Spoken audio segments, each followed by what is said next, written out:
आजकल की बहुओं को देखो, एक ज़रा घूंघट नहीं करती है। क्या ज़माना आ गया है। एक हम थे जिसने कभी घूंघट हटने नहीं दिया। मजाल है कि घूंघट हट जाए, और अभी तक हम घूंघट रखती हैं। ऐसा क्या हो गया जो सुबह सुबह आग बनी हुई हो? अब क्या बताऊँ रेणुका तुझे, आज मैंने अपनी बहू को घूंघट लेने को क्या कह दिया, घर में तूफान ही आ गया हो जैसे। पलट कर कहती है, मम्मी जी घूंघट कौन ही रखता है। अब तू ही बता, मुझे गुस्सा आएगा या नहीं? ये सब ना प्रेम विवाह के चोचले हैं। और लाओ प्रेम विवाह वाली बहू। मैं तो अपनी बहू को पहले दिन से ही घूंघट में रखूंगी। रेणुका भी सीता की बातें सुनकर चिंता में पड़ जाती है और सोचती है, अपने मिहिर के लिए मैं कोई गरीब घर की लड़की लाऊंगी, ताकि वो दबी रहे और कभी मुझसे बहस या मेरे खिलाफ आवाज़ ही ना उठा सके। मनोज और रेणुका मिलकर मिहिर के लिए लड़की देखने लगते हैं और एक रोज़ उन्हें माही के बारे में पता चलता है, जिसके पिता नहीं होते हैं। माही हमारे बेटे के लिए सही रहेगी। सीधी सादी है और सुंदर भी है। रोज़ रोज़ मायके जाने का झंझट भी नहीं रहेगा। हाँ, तब इसे ही फाइनल कर देते हैं मिहिर के लिए। माही और मिहिर का रिश्ता तय हो जाता है। माही और उसकी माँ इस रिश्ते से बड़े ही खुश होते हैं। अब मैं भी अच्छे अच्छे कपड़े पहन पाऊंगी, मेरी ज़िंदगी भी अच्छी हो जाएगी और लोगों की तरह।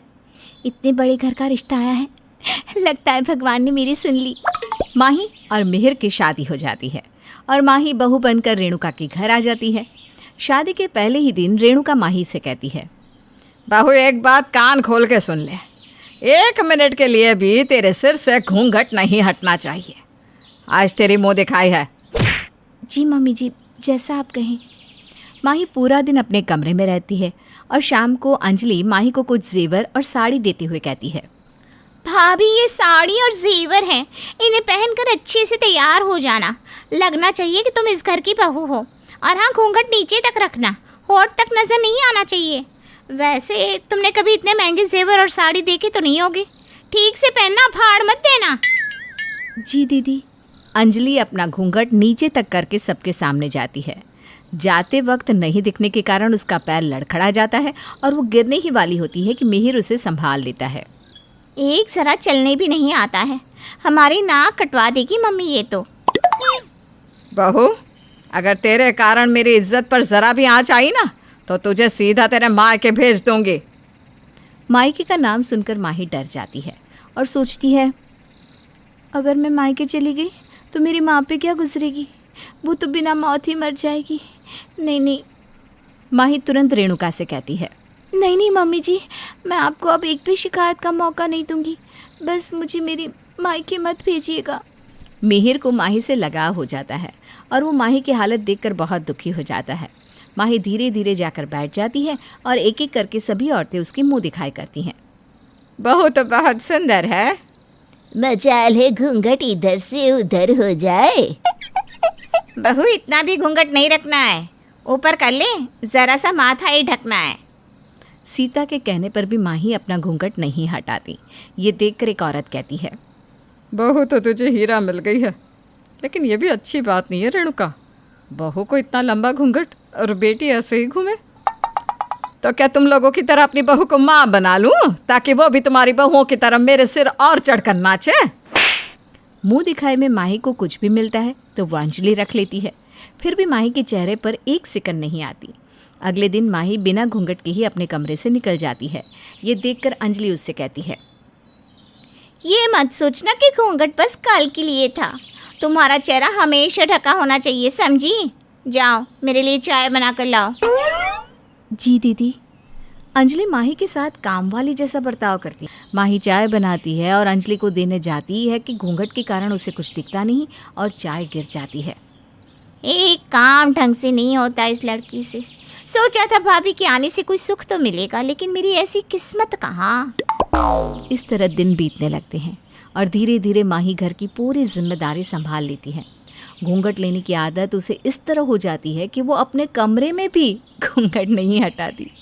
एक रोज़ मनोज और रेणुका एक दिन के लिए बाहर जाते हैं। माही पूरे घर का काम सल्टाकर शाम को अपने कमरे में जाती है, जहाँ मिहिर पहले से बैठा था। घूंघट में माही को देखकर मिहिर कहता है, अरे यार, कमरे में कौन घूंघट लेता है? यहाँ तो हटा दो। कौन सा भी यहाँ माँ है? और अचानक मम्मी जी अगर आ गई तो मैं क्या करूँगी? मिहिर कमरा बंद कर देता है और माही का घूंघट हटा देता है। अब तो तुम्हें कोई दिक्कत नहीं है ना? थोड़ी देर बाद अंजलि माही को आवाज़ देती है। आवाज़ सुनकर माही हड़बड़ाती हुई बिना घूंघट लिए बाहर निकल जाती है। क्या हुआ दीदी, कुछ चाहिए क्या आपको? ये क्या है? कहाँ है तुम्हारा घूंघट? 2 दिन में ही तुम्हारी रंगत बदलने लगी। आज घूंघट हटाया है, कल साड़ी हटा दोगी।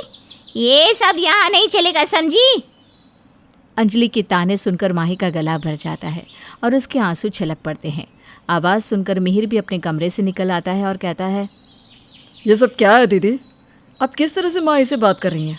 एक घूंघट ही तो हटा है, और वो भी आपके ही सामने। कौन सा पहाड़ टूट पड़ा है? मैं इससे बड़ी हूँ और इसे मेरे सामने भी घूंघट करना होगा। माँ भी तो आपसे बड़ी है, आप तो कभी माँ से घूंघट नहीं करती। वाह जी वाह, ये कौन सा नियम है? भाभी के लिए घूंघट और बेटे के लिए नहीं? आप भी किसी की बहू है, क्या आपको ये सब शोभा देता है? अगर माँ ही घूंघट में रहेगी आपके सामने तो आपको भी घूंघट में रहना होगा। तुम इस कल की आई हुई लड़की के लिए हद पार कर रहे हो। अपनी बहन से इस तरह से बात कर रहे हो? तुम्हारे ताने सुनने के लिए मैं यहाँ नहीं बैठी हूँ, जा रही हूँ अपने ससुराल। गुस्से में अंजलि अपने ससुराल चली जाती है और यहाँ पति का सपोर्ट पाकर माही की खुशी का ठिकाना नहीं रहता। वो रोते हुए मिहिर के गले लग जाती है। तुम्हें दीदी से डरने की ज़रूरत नहीं है, मैं हर वक्त तुम्हारे साथ हूँ। उधर अंजलि का गुस्सा 7वें आसमान पे होता है। भाभी को तो मैं सबक सिखा कर रहूँगी। अंजलि से दुश्मनी बहुत महंगी पड़ेगी। इधर जैसे ही मनोज और रेणुका वापस घर आते हैं और उन्हें जैसे ही सब कुछ पता चलता है, रेणुका के पैरों तले ज़मीन खसक जाती है और वो अपने मन में ही कहती है, मुझे बहुत संभल कर काम लेना होगा। अभी 2 दिन में ही इस लड़की ने मिहिर को अपनी मुट्ठी में कर लिया है। इसके लिए तो मुझे उंगली टेढ़ी करनी होगी। रेणुका माही से कुछ नहीं कहती और अपने कमरे में जाकर बैठ जाती है। माही घूंघट लिए रेणुका के पैर छूती है और चाय बनाकर उसे देती है। मम्मी जी, दीदी चली गई, मैंने कुछ नहीं किया। तभी वहाँ मिहिर आता है। दीदी को आए हुए भी तो 1 महीना हो गया था, अब तो उन्हें जाना ही था। आखिर उन्हें अपना ससुराल भी तो देखना है। हाँ हाँ, उसे तो जाना ही था। बहू चिंता मत करो, जाओ आराम करो। ओ मेरी प्यारी माँ। माही और मिहिर अपने कमरे में चले जाते हैं और यहाँ रेणुका अंजलि से बात करती है। अरे बेटा, तू क्यों फिक्र करती है? तेरी माँ अभी जिंदा है। तू देख कैसे इस लड़की के पर कुतरती हूँ मैं। अंजलि और रेणुका माही के पीछे पड़ी है। बेचारी माही गरीब घर से होने के कारण दोनों माँ बेटी के अत्याचार को मुंह बंद करके सहती जाती है। माही को अंजलि दिन भर घूंघट में रहने को कहती है, जबकि अंजलि खुद कभी घूंघट नहीं लेती। मिहिर, जो कि माही का पति है, वो इस बात पर बहस कर लेता है कि भाभी के लिए घूंघट और ननद के लिए नहीं, और भाई की इन्हीं बातों से चिढ़कर अंजलि अपने ससुराल चली जाती है। अब रेणुका और अंजलि मिलकर माही को सबक सिखाने की ठान लेती है। रेणुका मनोज से कहती है, पता नहीं हमारा मिहिर कैसे इस लड़की के बहकावे में आ गया। जब तक मिहिर यहाँ है हम माही को कुछ कह भी तो नहीं सकते। तो इसमें कौन सी बड़ी बात है? उसे बाहर दुकान के काम से भेज देता हूँ, फिर यहाँ माही की साइड लेने वाला कोई नहीं रहेगा। कभी कभी ना तुम्हारा दिमाग भी चलने लगता है। यह सब मेरी ही संगति का असर है। प्लान के अनुसार मनोज मिहिर को बाहर जाने के लिए कह देता है और मिहिर माही से दूर जाने पर दुखी होता है। माही, तुम्हें छोड़कर जाने का दिल नहीं कर रहा, लेकिन क्या करूँ, जाना तो पड़ेगा। कल सुबह मैं 5 बजे निकल जाऊँगा। कोई बात नहीं, मैं इंतज़ार करूँगी आपका। मिहिर रात भर माही से बातें करता रहता है और सुबह जब मिहिर चला जाता है तब माही सोती है।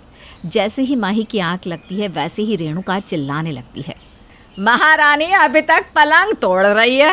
अरे उठेगी भी या फिर सीधे अपने मायके ही जाकर उठेगी? रेणुका की आवाज़ सुनते ही माही झट से खड़ी होकर कमरे से बाहर आ जाती है। जी मम्मी जी। तेरा घूंघट कहाँ है? नींद के साथ साथ घूंघट भी कमरे में रखाई? मेरे बेटे ने थोड़ी दया क्या दिखा दी? तुमने तो खुद को इस घर की महारानी ही समझ लिया। माही झट से घूंघट करते हुए कहती है, नहीं नहीं मम्मी जी, ऐसा नहीं है। चल घर के काम में लग जा, और तेरा पल्लू माथे से ज़रा भी खिसकना नहीं चाहिए। माही घर के कामों में लग जाती है और इधर रेणुका अंजलि को फ़ोन करके घर बुला लेती है। मम्मी, इसके तेवर उतारने पड़ेंगे, नहीं तो तुम और पापा कहीं वृद्धाश्रम में ही मिलोगे। ऐसा मैं होने नहीं दूंगी बेटा। माही को तो पता ही नहीं था कि उसकी मुसीबत बढ़ने वाली थी। इन सब से अनजान वो रसोई में दोपहर का खाना बना रही होती है और अंजलि रसोई में आ जाती है। दीदी आप अचानक? अचानक? ये मेरा घर है, जब मेरा मन करेगा तब मैं यहाँ आ सकती हूँ, समझी? अरे महारानी, तेरा घूंघट कहाँ है? तुझे एक बार मम्मी ने समझा दिया है, फिर भी समझ में नहीं आता कि घूंघट हटना नहीं चाहिए। वो दीदी, रसोई में तो कोई आता नहीं ना, और अभी तक मैंने रसोई में घूंघट नहीं लिया है। घूंघट लेकर खाना मैं कैसे बना पाऊंगी? कुछ सही से दिखेगा भी नहीं।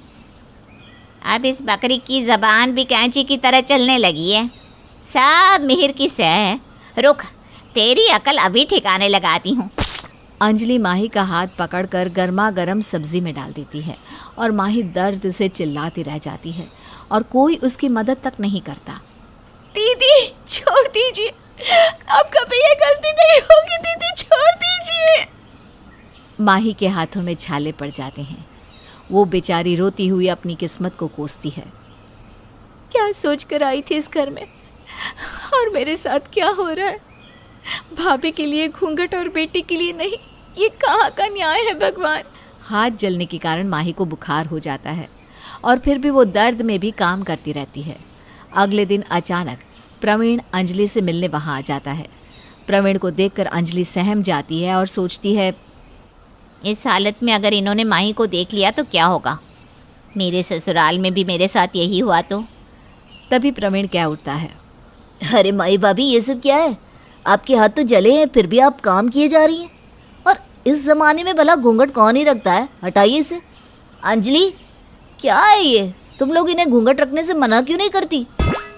अरे मैं और मम्मी तो रोज़ कहते हैं घूंघट मत कर, लेकिन ये माने तब ना। देख लो, अभी भी नहीं हटा रही। अब आप ही बताओ, इसमें हम क्या करें? हमारी भाभी ना थोड़ी पुराने ज़माने की है।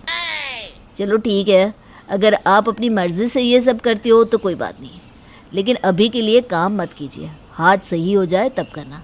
इतनी बात तो आप मेरी मानेंगी ना? प्रवीण माही के हाथों से झाड़ू पोछा छीन लेता है और उसे उसके कमरे में भेज देता है। फिर थोड़ी देर बाद अंजलि और रेणुका से गपशप करके प्रवीण कहता है, ठीक है, मैं चलता हूँ मम्मी जी। और हाँ अंजलि, तुम भी घर जल्दी आ जाना, तुम्हारे बिना मेरा मन नहीं लगता।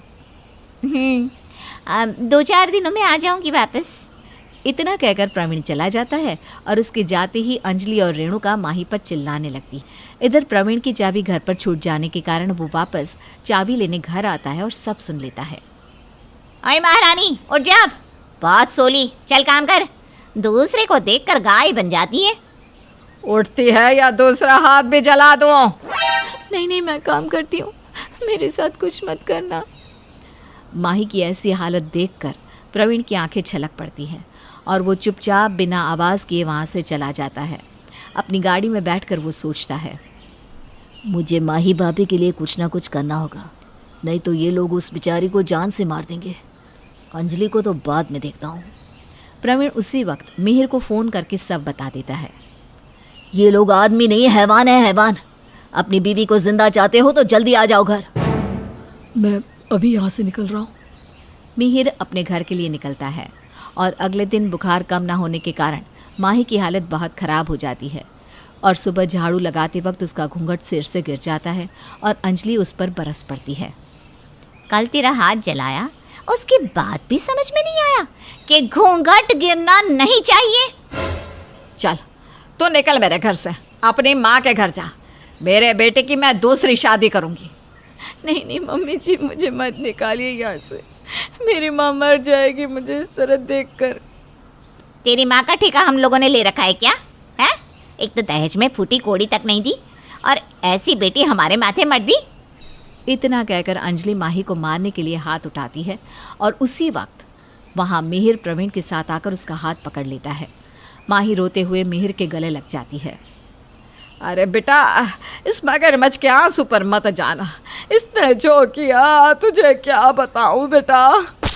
बस माँ बस, मैंने और प्रवीण ने सब अपनी आंखों से देखा है कि किस तरह आप लोग माही पे अत्याचार करते हैं। मैं यहीं खड़ा सब देख रहा था। मेरी माँ इतनी गिर जाएगी मैंने सपने में भी नहीं सोचा था। माही, अपना सामान पैक करो, हम 1 मिनट भी यहाँ नहीं रहेंगे। माही और मिहिर घर छोड़कर जाने लगते हैं। तभी अंजलि प्रवीण से कहती है, चलिए जी, हम अपने घर चलते हैं। प्रवीण अंजलि को एक तमाचा मारता है। भाभी के लिए घूंघट और बेटी के लिए नहीं? तुमने कभी आज तक घूंघट लिया है मेरे घर में? कभी नहीं। फिर भी इस बेचारी पर इतना अत्याचार। अच्छा हुआ भगवान ने तुम्हें बच्चे नहीं दिए, नहीं तो मैं तुम्हें छोड़ नहीं पाता। लेकिन अब मेरी ज़िंदगी में तुम्हारे लिए कोई जगह नहीं है। ज़िंदगी भर अपनी माँ के साथ यहीं घूंघट घूंघटा खेलती रहो। नहीं नहीं, आप मेरे साथ ऐसा मत करो। मम्मी, मम्मी ने समझाओ ना, मैं नहीं रह पाऊंगी इनके बिना। अब शायद तुम्हें माही भाभी की तकलीफ का अंदाज़ा हो पाए। प्रवीण अंजलि को छोड़कर वहाँ से चला जाता है। रेणुका और मनोज मिहिर को रोकने लगते हैं। बेटा, इस बुढ़ापे में हमें छोड़कर मत जाओ। आपकी हरकतों के लिए तो मुझे आपको जेल में डलवा देना चाहिए, लेकिन मैंने ऐसा नहीं किया। वाह रे घूंघट, तुमने तो पूरा घर ही तोड़ कर रख दिया। माही को लेकर मिहिर हमेशा के लिए वहाँ से चला जाता है और रेणुका रोती रह जाती है।